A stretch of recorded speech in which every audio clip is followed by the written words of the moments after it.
क्या हुआ जब दिल्ली के सीलमपुर में एक मुस्लिम व्यक्ति ने तोड़ना चाहा महादेव भगवान शिव का शिवलिंग। फिर जो हुआ उसे देख सबकी आंखें फटी रह गई। दोस्तों, हिंदू धर्म में भगवान शिव के शिवलिंग को बहुत ही पवित्र और पूजनीय माना गया है। कहते हैं जो व्यक्ति सच्चे मन से एक लोटा जल भी शिवलिंग पर यदि चढ़ा दे तो उसकी सभी परेशानियां दूर हो जाती है। और यदि कोई व्यक्ति शिवलिंग को तोड़ता है तो उसके साथ क्या होता है, आज आप इस वीडियो में देखेंगे। नमस्कार दोस्तों, स्वागत है आप सभी का एक बार फिर से। इसी तरह की अनसुनी और सच्ची घटनाओं से जुड़े वीडियोस को देखने के लिए अभी हमारे चैनल को सब्सक्राइब कर लें। तो चलिए वीडियो शुरू करते हैं। दोस्तों, बात है आज से बहुत समय पुरानी, जब सीलमपुर में हिंदू और मुस्लिम समुदाय एक साथ बड़े प्रेम भाव से रहते थे। लेकिन कहते हैं ना कि हर समाज में एक बंदा ऐसा होता है जो पूरे समाज को गंदा कर देता है। और उन्हीं लोगों के बीच एक ऐसा ही लड़का था, नियाज। दरअसल ये वाकया दो लोगों के बीच हुए प्रेम प्रसंग की वजह से घटित हुआ, जिनका मजहब एक दूसरे से बिल्कुल अलग था। जी हाँ, वहीं का रहने वाला सौरभ नाम का लड़का मुस्लिम लड़की शबनम से प्यार करता था। दोनों का प्यार इस कदर परवान चढ़ा कि वो बिना शादी किए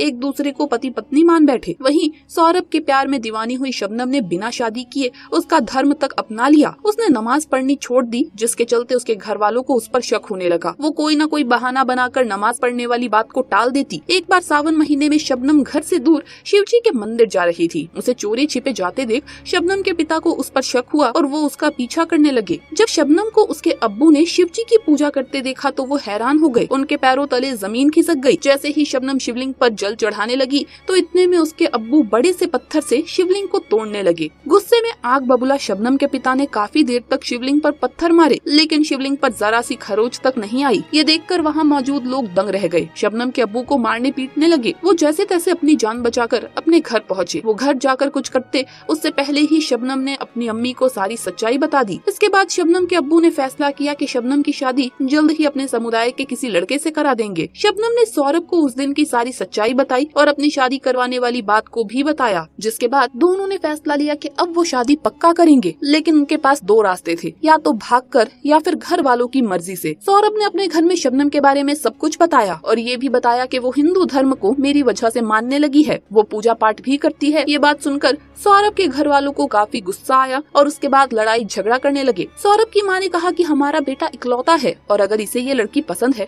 तो हमें भी इसकी खुशी में शामिल होना चाहिए। इससे क्या फर्क पड़ता है कि कौन सा धर्म है, बस लड़की अच्छी होनी चाहिए। काफी दिनों तक सौरभ और उसकी माँ ने उसके पिता को शादी के लिए मनाने की कोशिश की। आखिर में एक दिन वो भी मान गए। उसके बाद सौरभ के घर वाले शबनम के घर रिश्ता लेकर आए, लेकिन शबनम के पिताजी ने काफी विरोध किया और उन लोगों को अपने घर से भगा दिया। सौरभ और शबनम को लगने लगा कि उनकी शादी अब कभी नहीं हो सकती। अब धीरे धीरे शबनम के पिता की तबीयत खराब होने लगी, जिसके कारण घर का खर्च चलना मुश्किल हो गया। वहीं माँ भी उम्र के साथ कमजोर पड़ती जा रही थी। ऐसा शबनम के पिता के साथ उस दिन से होना शुरू हुआ जिस दिन से उसने शिवलिंग को तोड़ने का प्रयास किया था। अब उसे भी समझ आने लगा था कि ये सब महादेव की वजह से हो रहा है। अचानक से तबीयत खराब होना, सारे धंधे में नुकसान होना, वो चारपाई पर पड़ गया तो वो महादेव से अपनी गलती का पश्चाताप करने लगा। लेकिन शबनम के पिता ने ये बात किसी को नहीं बताई। उसी दिन से उसे वही शिवलिंग सपने में रोज दिखाई दे रहा था। इसके पीछे क्या कारण है उसे समझ नहीं आ रहा था। समय ऐसा बीतता गया कि उनकी हालत और हालात दोनों ही बद से बदतर हो गए। अपने अब्बू की ऐसी हालत देख एक दिन शबनम महादेव के मंदिर में गई और अपने पिता की गलतियों की माफी मांगी। शबनम को इतना परेशान और रोते हुए देख मंदिर के पुजारी ने उससे पूछा कि बेटी क्या समस्या है, तुम रोज आती हो और मंदिर के अंदर रोती हो। महादेव तो रोते हुए को भी हंसते हुए भेजते हैं, तुम तो रोती आती हो और रोती जाती हो, आखिर क्या समस्या है तुम्हारी। काफी जोर देने पर शबनम ने पुजारी को सारी सच्चाई बताई और शबनम की बात सुनकर पुजारी ने गुस्से में कहा,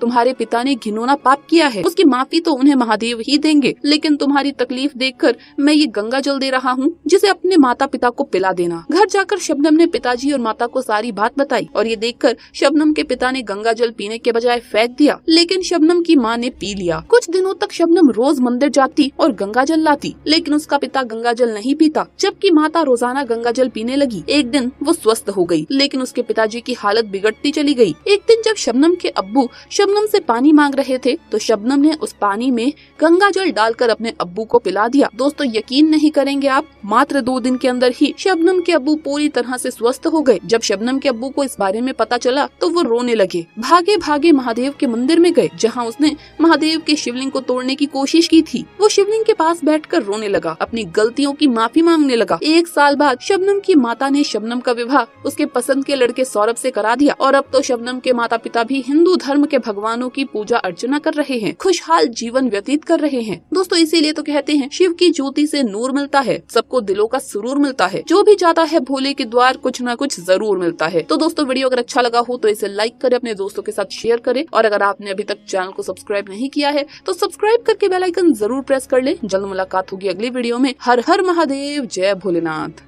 दोस्तों इच्छाधारी नाग नागिन आज भी इस धरती पर मौजूद है। कहते हैं नाग नागिन पूर्णिमा के दिन मानव रूप में आते हैं और इसके बाद दोबारा नाग नागिन बन जाते हैं। दोस्तों इच्छाधारी नाग नागिन उन्हें कहा जाता है जो इंसानी रूप में धरती पर घूमते हैं।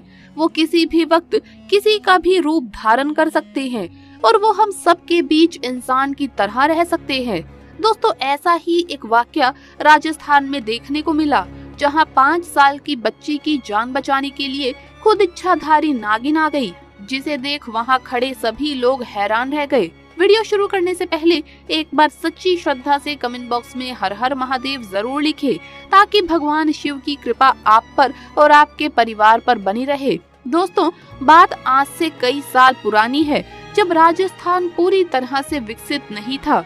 दरअसल बात है राजस्थान के चांदपुर की, जहां की महिलाएं घर से कोसों दूर जाकर कुएं से पानी लाती थी। चांदपुर में मनीषा नाम की एक महिला रहती थी, जो रोज सुबह जल्दी जाकर कुएं से पानी लाती थी। उसके बाद ही घर के कामों को किया करती थी। एक बार जब मनीषा कुएं से पानी लेने जा रही थी तो उसकी बेटी उसके साथ जाने की जिद करने लगी। मनीषा अपनी 5 साल की बेटी को लेकर कुएं से पानी लेने गई। मनीषा जब कुएं से पानी निकाल रही थी तब उसकी बेटी खेलते खेलते अचानक कुएं में गिर गई। मनीषा अपनी बेटी को कुएं में गिरता देख जोर जोर से चिल्लाने लगी, लेकिन उसकी आवाज सुनने वाला वहां पर कोई नहीं था, क्योंकि पानी का कुआं गांव से कोसों दूर था और उस समय काफी अंधेरा भी था। मनीषा अपनी बेटी को बचाने के लिए बहुत कोशिश करती रही, लेकिन अपनी बेटी को कुएं से नहीं निकाल पाई। मनीषा हताश होकर कुएं के पास बैठकर रोने लगी और भगवान शिव से अपनी बेटी को बचाने की प्रार्थना करने लगी। तभी मनीषा को एक रोशनी दिखाई देने लगी, मानो सूर्य देव धरती पर आ गए हो। रोशनी इतनी तेज थी कि मनीषा को कुछ भी दिखाई नहीं दे रहा था।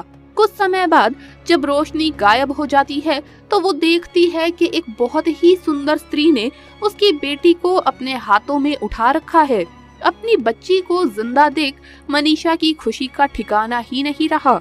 वो सुंदर स्त्री उस बच्ची को सही सलामत जमीन पर छोड़ देती है और तभी मनीषा तुरंत अपनी बच्ची को उठा लेती है और उसे प्यार करने लगती है।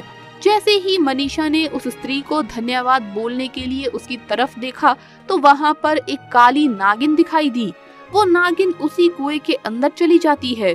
ये सब देख मनीषा के होश उड़ गए कि आखिर ये सब क्या हुआ। मनीषा को लगा कि ये जरूर महादेव का चमत्कार है। काफी देर तक जब मनीषा घर नहीं पहुंची तो उसका पति मनीषा को ढूंढते ढूंढते उस कुएं के पास आया तो मनीषा ने अपने पति को सारी बात बताई। दोनों पति पत्नी ने महादेव को प्रणाम किया, फिर दोनों अपने घर चले गए। तो दोस्तों वीडियो अगर अच्छा लगा हो तो इसे लाइक करें, अपने दोस्तों के साथ शेयर करें और हमें सब्सक्राइब करना न भूलें। जल्द मुलाकात होगी अगली वीडियो में। हर हर महादेव, जय महाकाल।